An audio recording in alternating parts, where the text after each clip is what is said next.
Shoranur junction railway സ്റ്റേഷനിൽ പ്രവർത്തിച്ചു വന്നിരുന്ന റെയിൽവേ മെയിൽ സർവീസ് ഓഫീസ് അടച്ചുപൂട്ടി. ഇതോടെ 30 താൽക്കാലിക ജീവനക്കാർക്ക് ജോലി നഷ്ടമായി. സ്ഥിരം ജീവനക്കാരെ തിരൂർ, പാലക്കാട് RMS ഓഫീസുകളിലേക്ക് സ്ഥലം മാറ്റി. കേരളത്തിലെ ആദ്യത്തെ RMS ഓഫീസാണ് ചരിത്രത്തിന്റെ ഭാഗമായത്.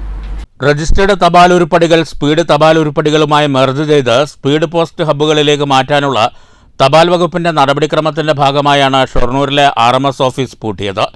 ഷൊർണൂർ ഓഫീസിൽ ജോലി ചെയ്തിരുന്ന 55 ജീവനക്കാരെ തിരൂർ, പാലക്കാട്, കോഴിക്കോട് ഡിവിഷനുകളിലേക്ക് സ്ഥലം മാറ്റി. തിരുവനന്തപുരത്തു നിന്ന് എത്തുന്ന ബാഗുകൾ ഇനി ഷൊർണൂരിൽ ഇറക്കുകയും അവിടെ നിന്ന് രാത്രിയിൽ പാലക്കാട്ടേക്ക് കയറ്റിവിടുകയും വേണം.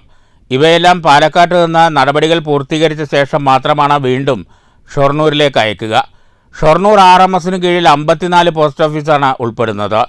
VK Sreekandan MP, P Mammikutty MLA തുടങ്ങിയവർ ഷൊർണൂർ RMS ഓഫീസ് നിലനിർത്താൻ ആവശ്യമായ നടപടികൾ കൈക്കൊള്ളണമെന്ന് അധികൃതരോട് ആവശ്യപ്പെട്ടെങ്കിലും ഇത് ഫലം കണ്ടില്ല. ജീവനക്കാരുടെ പ്രക്ഷോഭ പരിപാടികളും വിഫലമായി. നിത്യേന 2500 മുതൽ 3500 വരെ രജിസ്റ്റേർഡ് തപാൽ ഉരുപ്പടികളാണ് ഷൊർണൂർ RMS ഓഫീസിന് കീഴിൽ കൈകാര്യം ചെയ്തിരുന്നത്. 1000ഓളം ബാഗുകളും ട്രാൻസിസ്റ്റ് മെയിൽ ഓഫീസ് മുഖേന ക്രയവിക്രയം നടത്തിയിരുന്നു. മാസത്തിൽ 1 ലക്ഷത്തോളം രൂപ രജിസ്റ്റേർഡ് ബുക്കിംഗ് ഇനത്തിലും തപാൽ വകുപ്പിന് ലഭിച്ചിരുന്നു. 15000ഓളം സെക്കൻഡ് ക്ലാസ് തപാൽ ഉരുപ്പടികളും ഓഫീസിൽ കൈകാര്യം ചെയ്തിരുന്നു. 24 മണിക്കൂറും പ്രവർത്തിക്കുന്ന ബുക്കിംഗ് കൗണ്ടർ ഓഫീസാണ് അടച്ചുപൂട്ടിയത്.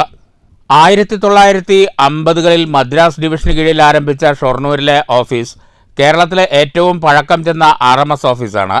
ഒരു കാലത്ത് കേരള സർക്കിളിലെ പാഴ്സൽ കോൺസെൻട്രേഷൻ സെൻ്ററായിരുന്നു ഈ ഓഫീസ്. 3000ഓളം പാഴ്സൽ ബാഗും ഉരുപ്പടികളും കൈകാര്യം ചെയ്തിരുന്നു. 10 വർഷം മുമ്പ് തൃശ്ശൂരിൽ പാർസൽ ഹബ്ബ് തുടങ്ങി പാർസൽ ഉരുപ്പടികളുടെ ക്രയവിക്രയം ഇവിടെ നിന്ന് മാറ്റുകയുണ്ടായി. സംസ്ഥാനത്തിനകത്തും രാജ്യത്തെ വിവിധ പ്രദേശങ്ങളിലേക്കും തപാൽ ഉരുപ്പടികൾ വളരെ വേഗം ട്രെയിനുകളിൽ അയക്കാനുള്ള സൗകര്യമുള്ള ഓഫീസാണ് ഇനി മുതൽ ചരിത്രത്തിൻ്റെ ഭാഗമാകുന്നത്. News centre, Shoranur.